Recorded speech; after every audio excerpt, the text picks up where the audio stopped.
Сметководителите на крај со трпението бараат Министерството за економија да ја преиспита одлуката да не ги продолжува крајните рокови за поднесување на финансиските извештаи и завршните сметки. Обвинуваат дека владата ја уништува единствената професија која ги поврзува стопанството и надлежните институции.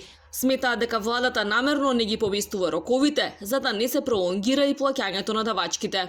Имајќи предвид дека Министерството за финансии не е надлежно за Законот за трговски друштва каде што се бараат измените, а следејќи економската логика, не може да не се запрашаме дали за ова министерство полнењето на буџетот е приоритет наспроти зачувување на здравјето и дигнитетот на сметководителите, но и на сите предпријатија, како би се обезбедиле точни и квалитетни финансиски извештаи. Сметководителите се жалат дека поради тоа што неуморно и макотрпно работат скоро една година за навреме да ги подготват сите документи за аплицирање за владините мерки, ова одбивање дополнително ќе ги дотолчи. Обвинуваат дека обврската сите финансиски извештаи и завршни сметки да се поднесат во крајно неостварливи рокови ќе придонесе за неточни податоци и огромни трошоци и глоби за компаниите.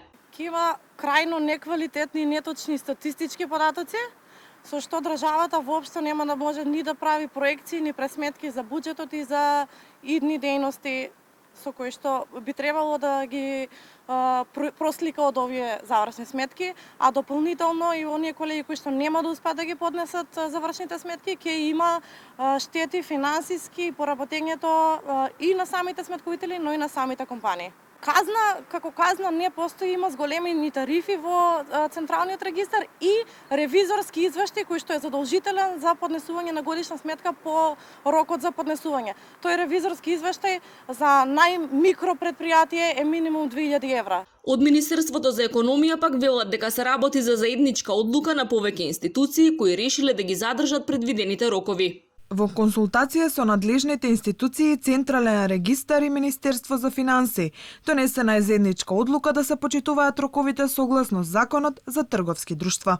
Сметководителите побараа рокот за поднесување хартиени годишни сметки да биде до 30 април, а за електронски до 15 мај, односно побараа пролонгирање на роковите за 2 месеци. Потек што годинава ќе биде пракса во повеќе развиени западноевропски држави. За сега не се најавуваат порадикални чекори, но велат се ќе зависи од одговорот на институциите.